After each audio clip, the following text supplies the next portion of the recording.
और हमारे साथ हर्षा आचार्य जी जुड़ रही हैं। हर्षा जी, बहुत स्वागत है आपका। विवादित टिप्पणियां संतोष वर्मा लगातार कर रहे हैं, ब्राह्मणों को लेकर टिप्पणी की, अब हाईकोर्ट पर सवाल उठा रहे हैं, क्या कुछ कहेंगी?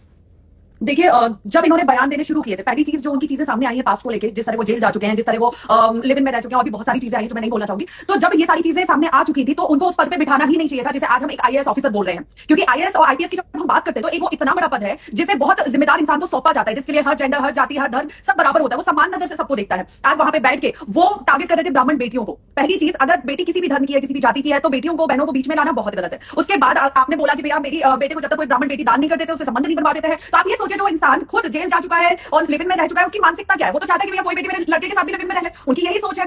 उसके बाद उनपे कोई क्योंकि सख्त कदम बहुत ज्यादा नहीं उठाया गया, इसलिए आज उनकी ये हिम्मत पड़ रही है कि ये बोल सके, कोई भी उनके पक्ष में बोल सके कि भाई हर घर से संतोष वर्मा निकलेगा। हर घर से संतोष वर्मा निकलेगा का क्या आपका मतलब है? मतलब वो कोई बहुत बड़े क्रांतिकारी है, कोई बहुत समाज के हित में उन्होंने काम किया है? वो एक समाज द्रोही इंसान है जो समाज में गलत संदेश दे रहे हैं, बहन बेटियों को टारगेट कर रहे हैं। ऐसे इंसान को तो जिंदा जला देना चाहिए बीच चौराहे पे। सुना आप लोगों ने क्या कह रही है? ये गई है उनके साथ लिविंग में रहने, जो ये बोल रही है लिविंग के बात उसने नहीं बोला है, उनने नहीं बोला, पहले बता रही मैं। और जहाँ तक रही पद पे बैठाने की बात, तो पद पे ये कोई प्रधानमंत्री और मुख्यमंत्री का चुनाव नहीं है जो ईवीएम हैक करके और पद पे बैठा दिया जाता है, ठीक है। ये अपने काबिलियत पे इन्होंने एग्जाम दिया है, इन्होंने पढ़ाई किया है, गोबर खा के नहीं आईएएस पद पे जाया जाता है, या फिर ईवीएम हैक करके उसमें एग्जाम दिया जाता है, उसमें पढ़ाई किया जाता है, ठीक है। मैं आपको बता दूँ तो, क्योंकि आपको ये पता नहीं होगा कि पढ़ाई करके और आईएएस बना जाता है। आपको ये पता होगा कि गोबर खा के ईवीएम हैक करके आईएएस बना जाता है।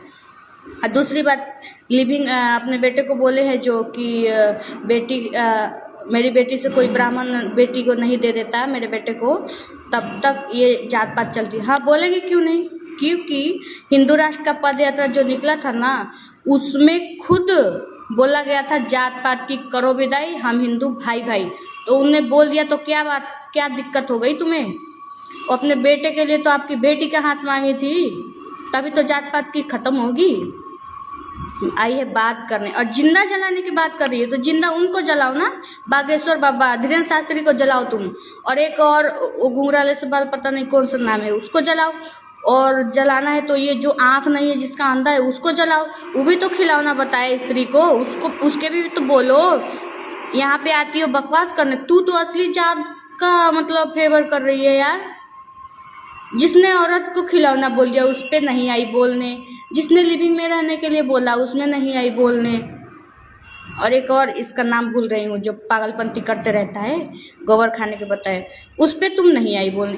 पहली बार अगर तुम कहीं मिल जाओगे ना तो मैं तुम्हारे झोटा में आग लगा दूंगी और तुम्हें जिंदा